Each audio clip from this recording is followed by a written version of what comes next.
Myself, Dr. H. Mitra, Chief Eye Surgeon, Mitra Eye Hospital, Phagwara, Punjab. ਸੋ friends, ਇਸ video ਰਾਹੀਂ ਅੱਜ ਮੈਂ ਤੁਹਾਨੂੰ ਕਾਲੇ ਮੋਤੀਆ ਕੀ ਹੁੰਦਾ ਤੇ ਕਾਲੇ ਮੋਤੀਏ ਦੀ ਆਪਾਂ ਨੂੰ ਕੀ ਟ੍ਰੀਟਮੈਂਟ ਕਰਨੀ ਚਾਹੀਦੀ ਹੈ ਉਹਦੇ ਬਾਰੇ ਕੁਝ ਜਾਣਕਾਰੀ ਦੇਵਾਂਗਾ। ਸੋ ਬਹੁਤ ਹੀ ਇੰਪੋਰਟੈਂਟ ਗੱਲ ਹੈ। ਅੱਜ ਤੱਕ ਕਈ ਇਵਨ ਆਈ ਸਰਜਨਸ ਵੀ ਮੈਂ ਦੇਖਿਆ ਜਿਹੜੇ ਸਾਡੇ ਕੋਲ ਰਿਪੋਰਟਸ ਪੇਸ਼ੈਂਟਸ ਲੈ ਕੇ ਆਉਂਦੇ ਆ। ਕਾਲਾ ਮੋਤੀਆ ਸਿਰਫ ਅੱਖ ਦੇ ਪ੍ਰੈਸ਼ਰ ਵਧਣ ਨੂੰ ਹੀ ਨਹੀਂ ਕਹਿੰਦੇ, ਤੁਹਾਨੂੰ ਗੱਲ ਨੋਟ ਕਰ ਲੈਣੀ ਚਾਹੀਦੀ ਹੈ। ਜਿਹੜਾ ਅੱਖ ਦਾ ਨਾਰਮਲ ਪ੍ਰੈਸ਼ਰ ਜਿਹੜਾ ਹੈ ਨਾਰਮਲੀ 10 ਤੋਂ ਲੈ ਕੇ 20 ਤੱਕ ਮਿਲੀਮੀਟਰ ਆਫ ਮਰਕਰੀ ਹੁੰਦਾ, ਪਰ ਇਹਦਾ ਮਤਲਬ ਇਹ ਨਹੀਂ ਹੈ ਕਿ ਅਗਰ ਤੁਹਾਡਾ ਪ੍ਰੈਸ਼ਰ 22 ਜਾਂ 23 ਹੈ ਤਾਂ ਤੁਹਾਨੂੰ ਕਾਲਾ ਮੋਤੀਆ ਹੈ, ਕਿਉਂਕਿ ਇਕੱਲਾ ਪ੍ਰੈਸ਼ਰ ਹੀ ਨਹੀਂ, ਅਸੀਂ ਹੋਰ ਵੀ ਫੈਕਟਰ ਜਿਸ ਤਰ੍ਹਾਂ ਕਿ ਅੱਖ ਦੇ ਕੁਝ ਸਕੈਨ ਕਰਕੇ ਦੇਖੀਦੇ ਆ, ਪੈਰੀਮੀਟਰੀ, OCT ਜਾਂ ਇੱਕ ਟੈਸਟ ਹੁੰਦਾ ਜਿਹਨੂੰ ਅਸੀਂ ਕਹਿੰਦੇ ਹਾਂ ਗੋਨੀਓਸਕੋਪੀ। ਇਹ ਓਵਰਆਲ ਅਸੀਂ ਪਿਕਚਰ ਚੈੱਕ ਕਰੀਦੀ ਹੈ। ਅਗਰ ਸਾਰਾ ਕੁਝ ਮਿਲਾ ਕੇ ਕੁਝ ਫੈਕਟਰਸ ਹੋਣ, ਜਿਸ ਤਰ੍ਹਾਂ ਕਿ ਪਿਛਲੀ ਨਸ ਜਿਹੜੀ ਹੈ ਅਗਰ ਪ੍ਰੈਸ ਹੋ ਰਹੀ ਹੈ, ਡੈਮੇਜ ਹੋ ਰਹੀ ਹੈ ਉਸ ਪ੍ਰੈਸ਼ਰ ਦੇ ਨਾਲ, ਮੇਰਾ ਕਹਿਣ ਤੋਂ ਭਾਵ ਇਹ ਹੈ ਵੀ ਕਿਸੇ ਦੇ ਹੋ ਸਕਦਾ ਪ੍ਰੈਸ਼ਰ ਸਿਰਫ 15 ਜਾਂ 16 ਹੋਵੇ। ਇਹਦਾ ਮਤਲਬ ਇਹ ਵੀ ਨਹੀਂ ਕਿ ਉਸ ਨੂੰ ਕਾਲਾ ਮੋਤੀਆ ਨਹੀਂ, ਉਸ ਨੂੰ ਵੀ ਕਾਲਾ ਮੋਤੀਆ ਹੋ ਸਕਦਾ। ਪਰ ਕਿਸੇ ਦਾ ਪ੍ਰੈਸ਼ਰ 25 ਹੈ ਤਾਂ ਹੋ ਸਕਦਾ ਉਸ ਨੂੰ ਕਾਲਾ ਮੋਤੀਆ ਨਾ ਹੋਵੇ। ਸੋ ਓਵਰਆਲ ਅਸੀਂ ਪੇਸ਼ੈਂਟ ਦੀ ਪਿਕਚਰ ਜਿਹੜੀ ਹੈ ਦੇਖਣੀ ਬਹੁਤ ਜ਼ਰੂਰੀ ਹੈ ਸਾਡੇ ਲਈ।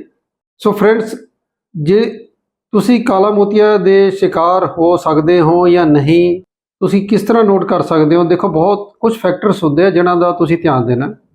ਅਗਰ ਫੈਮਿਲੀ ਹਿਸਟਰੀ ਹੋਵੇ, ਫਸਟ ਬਲੱਡ ਰਿਲੇਸ਼ਨ, ਤੁਹਾਡੇ ਫਾਦਰ, ਮਦਰ, ਬ੍ਰਦਰ, ਸਿਸਟਰ, ਕੋਈ ਵੀ ਫਲਸ ਕਿਸੇ ਨੂੰ ਕਾਲਾ ਮੋਤੀਆ ਹੈ ਤਾਂ ਤੁਹਾਨੂੰ ਕਾਲਾ ਮੋਤੀਆ ਹੋਣ ਦੇ 5 to 10 ਟਾਈਮਸ ਮੋਰ ਚਾਂਸਸ ਹੈ ਆਮ ਲੋਕਾਂ ਨਾਲੋਂ ਜਿਹੜਾ ਕਾਲਾ ਮੋਤੀਆ ਹੋ ਸਕਦਾ। ਦੂਜਾ ਫੈਕਟਰ ਹੁੰਦਾ ਹੈ ਏਜ। ਜੋ ਵੀ ਇਨਸਾਨ ਹੈ ਉਸ ਨੂੰ ਆਪਣੀ ਅੱਖ ਦਾ ਇੱਕ ਵਾਰੀ ਰੂਟੀਨ ਮੁਆਇਨਾ 40 ਸਾਲ ਦੀ ਏਜ ਤੇ ਕਰਵਾ ਲੈਣਾ ਚਾਹੀਦਾ। 50 ਜਾਂ 55 ਈਅਰਸ ਦੀ ਏਜ ਤੋਂ ਬਾਅਦ ਕਾਲਾ ਮੋਤੀਆ ਹੋਣ ਦੇ ਚਾਂਸਸ ਜਿਹੜੇ ਆ ਥੋੜੇ ਜਿਹੇ ਜ਼ਿਆਦਾ ਹੋ ਜਾਂਦੇ। ਤੀਜਾ ਫੈਕਟਰ ਹੁੰਦਾ ਹਾਈ ਪ੍ਰੈਸ਼ਰ, ਅੱਖ ਦਾ ਇੰਟਰਨਲ ਪ੍ਰੈਸ਼ਰ। ਇੰਟਰਨਲ ਪ੍ਰੈਸ਼ਰ ਜਿਹੜਾ ਅੱਖ ਦੀ ਸ਼ੇਪ ਨੂੰ ਮੇਨਟੇਨ ਕਰਕੇ ਰੱਖਦਾ। ਜਿਸ ਤਰ੍ਹਾਂ ਕਿ ਮੈਂ ਤੁਹਾਨੂੰ ਦੱਸਿਆ, ਅਗਰ 20 ਤੋਂ ਉੱਪਰ ਹੁੰਦਾ ਹੈ ਤਾਂ ਕਾਲੇ ਮੋਤੀ ਦਾ ਸਸਪੀਸ਼ਨ ਹੋ ਜਾਂਦਾ। ਉਸ ਤੋਂ ਬਾਅਦ ਅਸੀਂ ਉਸ ਪੇਸ਼ੈਂਟ ਨੂੰ ਟੈਸਟ ਕਰਕੇ ਪਹਿਲਾਂ ਕਨਫਰਮ ਕਰੀਦਾ ਹੈ ਕਿ ਕਾਲਾ ਹੈ ਜਾਂ ਵੈਸੇ ਨਾਰਮਲ ਪ੍ਰੈਸ਼ਰ ਵੀ ਕਿਸੇ ਦਾ ਜ਼ਿਆਦਾ ਹੋ ਸਕਦਾ। ਉਸ ਤੋਂ ਅੱਗੇ ਹੁੰਦਾ ਜਿਸ ਤਰ੍ਹਾਂ ਅੱਖ ਦੇ ਉੱਤੇ ਕਿਸੇ ਦੇ ਅਗਰ ਸੱਟ ਲੱਗ ਗਈ, ਜ਼ਰੂਰੀ ਨਹੀਂ ਹੈ ਕਿ ਹੁਣੀ ਸੱਟ ਲੱਗੀ ਹੈ, ਕੁਝ ਮਹੀਨੇ ਜਾਂ ਕੁਝ ਸਾਲ ਪਹਿਲਾਂ ਵੀ ਸੱਟ ਲੱਗੀ ਦੀ ਅਗਰ ਹਿਸਟਰੀ ਹੈ ਅੱਖ ਦੇ ਉੱਤੇ, ਤਾਂ ਆਉਣ ਵਾਲੇ ਟਾਈਮ 'ਚ ਉਸ ਨੂੰ ਕਾਲਾ ਮੋਤੀਆ ਹੋਣ ਦੇ ਚਾਂਸਸ ਹੋ ਜਾਂਦੇ। ਕੁਝ ਇੱਕ ਆਈ ਦੀ ਸਰਜਰੀਜ਼ ਹੁੰਦੀਆਂ, ਜਿੱਦਾਂ ਖਾਸ ਕਰਕੇ ਰੈਟੀਨਲ ਸਰਜਰੀਜ਼, ਜਿਨ੍ਹਾਂ ਦੇ ਵਿੱਚ ਅੱਖ ਦੇ ਵਿੱਚ ਤੇਲ ਪਾਇਆ ਜਾਂਦਾ ਹੈ, ਉਸ ਕੰਡੀਸ਼ਨ ਦੇ ਵਿੱਚ ਵੀ ਅੱਖ ਦਾ ਪ੍ਰੈਸ਼ਰ ਵੱਧ ਸਕਦਾ। ਕੁਝ ਇੱਕ ਮੈਡੀਕੇਸ਼ਨਸ ਇਸ ਤਰ੍ਹਾਂ ਦੀਆਂ ਹੁੰਦੀਆਂ, ਖਾਸ ਕਰਕੇ ਸਟੀਰੋਇਡਸ, ਪਾਰਟਿਕੂਲਰਲੀ ਜਿਹੜੇ ਡ੍ਰੌਪ ਸਟੀਰੋਇਡ ਦੇ ਅਗਰ ਆਪਾਂ ਅੱਖ ਦੇ ਵਿੱਚ ਲੌਂਗ ਟਰਮ ਪਾਉਂਦੇ ਰਹੀਏ, ਕਿਉਂਕਿ 5 to 10% ਜਿਹੜੇ ਪੇਸ਼ੈਂਟਸ ਹੁੰਦੇ ਆ they are called steroid responders. ਹਰ ਪੇਸ਼ੈਂਟ ਦੇ ਪ੍ਰੈਸ਼ਰ ਨਹੀਂ ਵੱਧਦਾ, ਪਰ ਕਿਸੇ ਦੇ ਪੇਸ਼ੈਂਟ ਦੇ ਸਟੀਰੋਇਡ ਪਾਉਣ ਦੇ ਨਾਲ ਪ੍ਰੈਸ਼ਰ ਵੱਧ ਸਕਦਾ, ਤਾਂ ਉਹ ਵੀ ਗਲੂਕੋਮਾ ਹੋ ਸਕਦਾ। ਕੁਝ ਇੱਕ ਬਿਮਾਰੀਆਂ ਜਿਸ ਤਰ੍ਹਾਂ ਕਿ ਖਾਸ ਕਰਕੇ ਸ਼ੂਗਰ ਦੀ ਬਿਮਾਰੀ ਜਾਂ high blood pressure, even migraine ਦੀ ਅਗਰ ਕਿਸੇ ਨੂੰ ਪ੍ਰੋਬਲਮ ਹੈ ਤਾਂ ਇੱਦਾਂ ਦੇ ਕੇਸਿਸ ਦੇ ਵਿੱਚ ਵੀ ਕਾਲਾ ਮੋਤੀਆ ਹੋਣ ਦੇ ਚਾਂਸਸ ਜ਼ਿਆਦਾ ਹੋ ਜਾਂਦੇ। ਕਿਸੇ ਦਾ ਨੰਬਰ ਅਗਰ ਬਹੁਤ ਜ਼ਿਆਦਾ ਹੈ, ਐਨਕ ਦਾ ਨੰਬਰ, ਚਾਹੇ ਉਹ ਮਾਈਨਸ ਹੋਵੇ ਚਾਹੇ ਪਲੱਸ ਹੋਵੇ, ਐਕਸਟ੍ਰੀਮ ਦੇ ਨੰਬਰ ਹੈ 4, 5 ਜਾਂ 6 ਤੋਂ ਜ਼ਿਆਦਾ ਨੰਬਰ ਆਉਂਦੇ ਹੈ, ਜਾਂ ਕਿਸੇ ਦਾ 7, 8 ਨੰਬਰ ਆ ਜਾਂਦਾ ਹੈ, ਤਾਂ ਇੱਦਾਂ ਦੇ ਕੇਸਿਸ ਵੀ ਕਾਲਾ ਮੋਤੀਆ ਹੋਣ ਦੇ ਚਾਂਸਸ ਜ਼ਿਆਦਾ ਹੁੰਦੇ। ਸੋ ਕਾਲਾ, ਜਿਸ ਤਰ੍ਹਾਂ ਕਿ ਇਹਦਾ ਨਾਮ ਸੁਜੈਸਟ ਕਰਦਾ, ਕਾਲਾ ਮੋਤੀਆ ਇੱਕ ਸੀਰੀਅਸ ਬਿਮਾਰੀ ਹੈ। ਸੀਰੀਅਸ ਤਾਂ ਹੈ ਅਗਰ ਤੁਸੀਂ ਇਸ ਨੂੰ ਟਾਈਮ 'ਤੇ ਡਾਇਗਨੋਸ ਨਾ ਕਰ ਪਾਓ।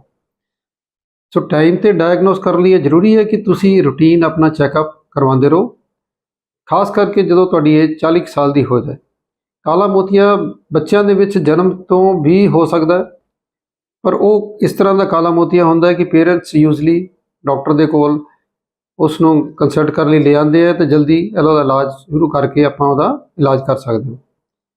ਜੇ ਮੋਟੇ ਤੌਰ 'ਤੇ ਕਹੀਏ ਤਾਂ ਕਾਲਾ ਮੋਤੀਆ ਜਿਹੜਾ ਹੈ 2 ਤਰ੍ਹਾਂ ਦੇ ਨਾਲ ਹੁੰਦਾ ਹੈ। ਇੱਕ ਹੁੰਦਾ ਕਲੋਜ਼ਡ ਐਂਗਲ ਗਲੂਕੋਮਾ, ਦੂਜਾ ਹੁੰਦਾ ਓਪਨ ਐਂਗਲ ਗਲੂਕੋਮਾ। ਕਲੋਜ਼ਡ ਐਂਗਲ ਦੇ ਵਿੱਚ ਕੀ ਹੁੰਦਾ, ਸਡਨ ਕਾਲੇ ਮੋਤੀਆ ਦਾ ਅਟੈਕ ਹੁੰਦਾ, ਬਹੁਤ ਸਵੀਅਰ ਪੇਨ, ਅੱਖ ਦੇ ਵਿੱਚ ਰੈਡਨੈਸ ਹੋ ਜਾਂਦੀ ਹੈ। ਸੋ ਇੱਦਾਂ ਦੀ ਕੰਡੀਸ਼ਨ ਦੇ ਵਿੱਚ ਜਿਹੜਾ ਪੇਸ਼ੈਂਟ ਹੈ ਉਹ ਡਾਕਟਰ ਦੀ ਸਲਾਹ ਜਲਦੀ ਲੈ ਲੈਂਦਾ ਹੈ, ਕਿਉਂਕਿ ਜਿਹੜੀ ਪੇਨ ਆ ਉਹ ਅਨਬੀਅਰੇਬਲ ਹੁੰਦੀ ਹੈ। ਜਿਹੜਾ ਓਪਨ ਐਂਗਲ ਗਲਕੋਮਾ ਹੈ ਉਹਦੇ ਵਿੱਚ ਕੀ ਪੇਸ਼ੈਂਟ ਨੂੰ ਪਤਾ ਹੀ ਨਹੀਂ ਲੱਗਦਾ, ਜਦੋਂ ਪੇਸ਼ੈਂਟ ਨੂੰ ਪਤਾ ਲੱਗਦਾ ਉਦੋਂ ਤੱਕ ਯੂਜ਼ਲੀ ਬਹੁਤ ਦੇਰ ਹੋ ਜਾਂਦੀ ਹੈ। ਇਹ ਹੌਲੀ-ਹੌਲੀ ਅੱਖ ਦੇ ਅੰਦਰਲੇ ਪਰਦੇ ਨੂੰ ਡੈਮੇਜ ਕਰਦਾ ਰਹਿੰਦਾ।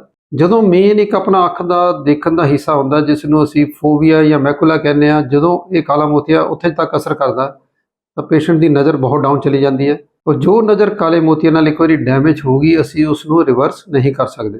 ਸੋ ਕਾਲਾ ਮੋਤੀਆ ਅਗਰ ਸਾਨੂੰ ਕਿਸੇ ਪੇਸ਼ੈਂਟ ਦੇ ਸ਼ੱਕ ਪੈਂਦਾ ਹੈ ਤਾਂ ਉਸ ਪੇਸ਼ੈਂਟ ਨੂੰ ਕੁਝ ਟੈਸਟ ਜਿਸ ਤਰ੍ਹਾਂ ਕਿ ਪੈਰੀਮੀਟਰੀ, ਫੀਲਡ ਐਗਜ਼ਾਮੀਨੇਸ਼ਨ ਜਾਂ OCT ਟੈਸਟ ਹੁੰਦਾ ਹੈ ਜਾਂ ਗੋਨੀਓਸਕੋਪੀ ਟੈਸਟ ਹੁੰਦਾ ਹੈ, ਇਹ ਟੈਸਟ ਕਰਕੇ ਅਸੀਂ ਚੈੱਕ ਕਰਦੇ ਹਾਂ। ਅਗਰ ਕਾਲਾ ਮੋਤੀਆ ਹੋ ਜਾਏ ਤਾਂ ਪੇਸ਼ੈਂਟ ਦਾ ਬਹੁਤ ਜ਼ਿਆਦਾ ਕੁਐਸਚਨ ਇਹ ਹੁੰਦਾ ਹੈ ਵੀ ਕਿ ਕੀ ਅਸੀਂ ਇਹਦੀ ਸਰਜਰੀ ਕਰਾ ਲੈਣੀ ਚਾਹੀਦੀ ਹੈ ਜਾਂ ਇਹਨੂੰ ਮੈਡੀਸਨ ਦੇ ਨਾਲ ਹੀ ਕੰਟਰੋਲ ਰੱਖਣਾ ਚਾਹੀਦਾ। ਅੱਜ ਦੀ ਡੇਟ ਦੇ ਵਿੱਚ ਮੈਂ ਤੁਹਾਨੂੰ ਦੱਸਣਾ ਚਾਹੂੰਗਾ ਕਿ 95% ਤੱਕ ਪੇਸ਼ੈਂਟ ਜਿਹੜੇ ਹੈਗੇ ਆ ਕਾਲੇ ਮੋਤੀਏ ਦੀ ਮੈਡੀਕੇਸ਼ਨ ਦੇ ਨਾਲ ਕੰਟਰੋਲ 'ਚ ਆ ਔਰ ਬਹੁਤ ਅੱਛੀ ਲੌਂਗ ਲਾਈਫ ਬਿਨਾਂ ਕਿਸੇ ਅੱਖ ਦੇ ਡੈਮੇਜ ਨੂੰ ਫਰਦਰ ਡੈਮੇਜ ਹੋਣ ਤੋਂ ਬਚਾਉਣ ਲਈ ਜਿਹੜੀ ਮੈਡੀਸਿਨਸ ਅੱਜ ਕੱਲ੍ਹ ਯੂਜ਼ ਹੁੰਦੀਆਂ ਤਾਂ ਪੇਸ਼ੈਂਟ ਨੂੰ 95% ਚਾਂਸ ਹੈ ਕਿ ਸਰਜਰੀ ਦੀ ਲੋੜ ਨਹੀਂ।